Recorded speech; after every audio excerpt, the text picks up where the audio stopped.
Bonjour à tous et à toutes. Aujourd'hui, il y a une petite vidéo pour essayer de clarifier les choses concernant un texte qui a été voté par le Sénat il y a quelques jours relativement aux infractions pénales, aux infractions sexuelles, de nature sexuelle sur les mineurs.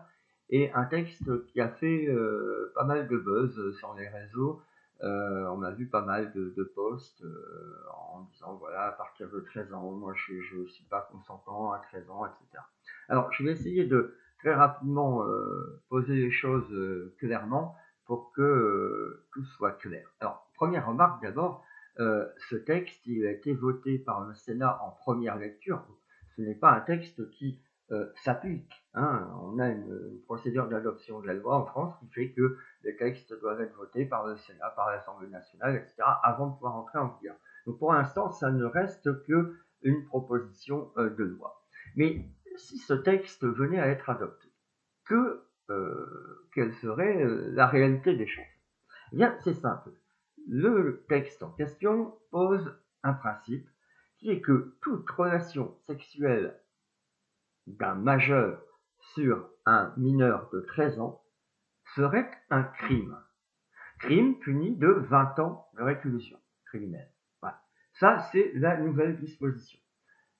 Toute relation sexuelle entre un majeur et un mineur de 13 ans constituerait un crime puni de 20 ans de réclusion criminelle. Ce qui veut dire, en négatif, que on considérerait qu'il ne peut pas y avoir de relation, on va dire, consentie entre un majeur et un mineur de 13 ans. Et que dans tous les cas où il y a une relation sexuelle entre ce majeur et ce mineur, eh bien, on a un crime qui est puni de 20 ans de réclusion. En revanche, il est évident que ça ne veut pas dire qu'après 13 ans, on est consentant à une relation sexuelle. Ça voudrait dire quoi? Ça voudrait dire, effectivement, avant 13 ans, relation sexuelle égale crime, 20 ans de réclusion.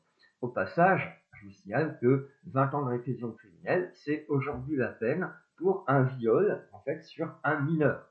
Bon. Eh bien, on considère vraiment qu'avant 13 ans, toute relation sexuelle d'un majeur avec un mineur constituerait, on va dire, un viol. Mais ça ne veut pas dire évidemment qu'après 13 ans, le mineur est consentant. Ça voudrait dire simplement que l'on maintiendrait entre 13 et 15 ans le système, le mécanisme qui est en vigueur aujourd'hui.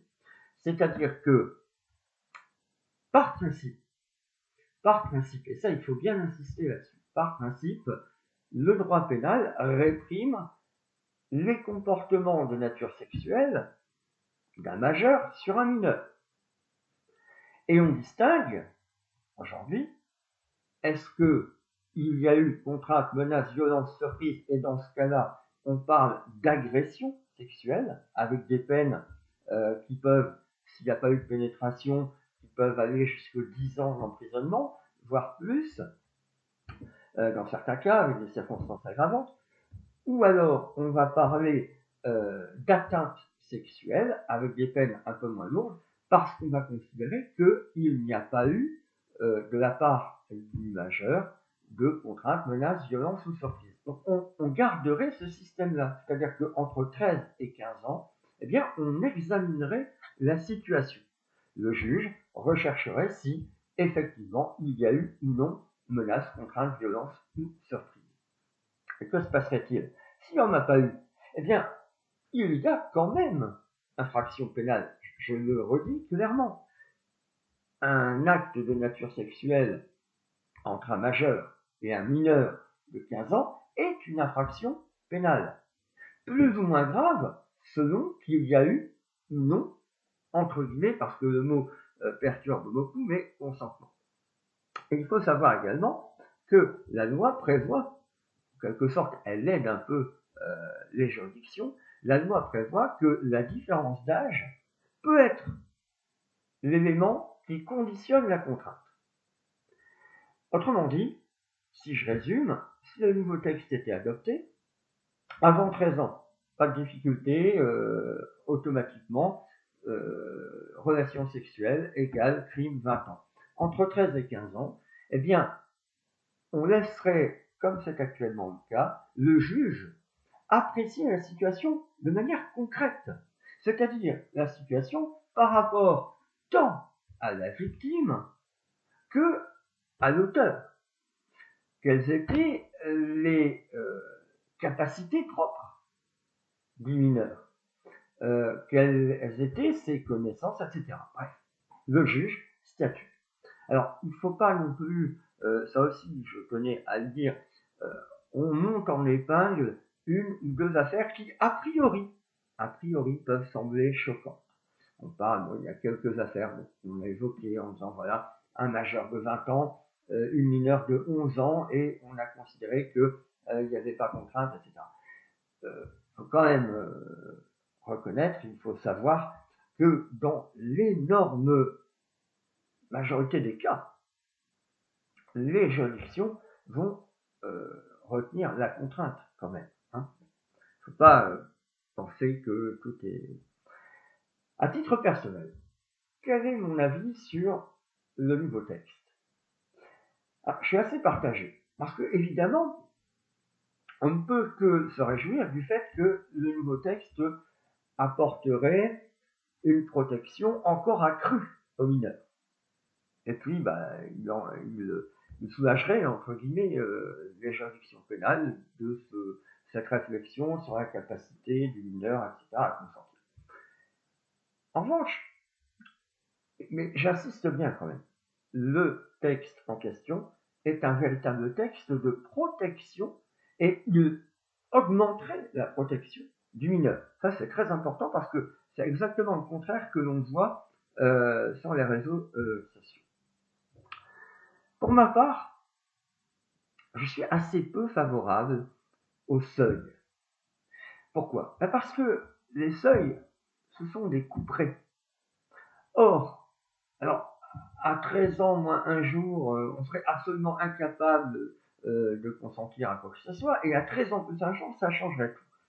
Je suis assez réticent sur ce genre de choses, et je préfère de loin la sagesse des juridictions, la sagesse des juges, qui vont non pas s'appuyer sur un âge couperet, mais plus simplement sur la réalité des faits. Et puis enfin, je suis assez peu favorable pour deux raisons encore. La première, c'est que on a aujourd'hui un système qui est équilibré, mais qui est logique. Tous les textes s'imbriquent les uns dans les autres. Je crains que l'adoption du nouveau texte déstabilise un peu ce système. Alors il faudrait peut-être revoir dans l'ensemble les textes relatifs aux infractions sexuelles sur les mineurs.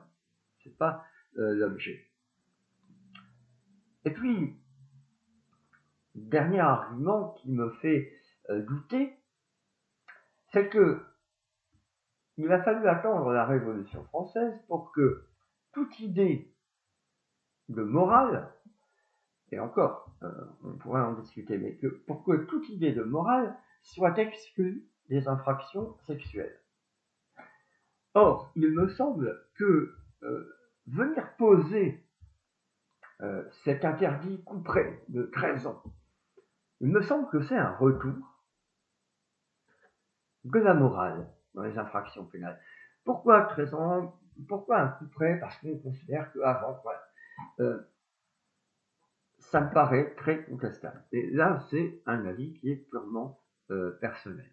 Donc voilà, en tout cas, le message que je veux faire passer dans cette vidéo, c'est que le texte, la proposition en question, n'est pas, comme je peux le lire parfois, la porte ouverte à la pédophilie, une invitation à la pédophilie. Non, loin de là. Ce texte réprimerait de façon encore plus sévère et de façon surtout automatique une partie des comportements, des relations sexuelles entre un majeur et un mineur. Donc voilà, ça c'était vraiment le message principal que je voulais faire passer. Après, ça demanderait à être affiné, à expliquer un peu mieux la législation en vigueur, mais ça prendrait un peu trop de temps. Donc, surtout, le message c'est celui-là, ce texte n'est pas n'est pas une porte ouverte, n'est pas une reconnaissance du consentement du mineur ou je ne sais quoi, comme on a pu le lire ici ou là. Je vous souhaite une bonne journée, puis peut-être à bientôt pour une autre vidéo, alors vidéo de droit pénal, de sport ou d'autres choses. Au revoir.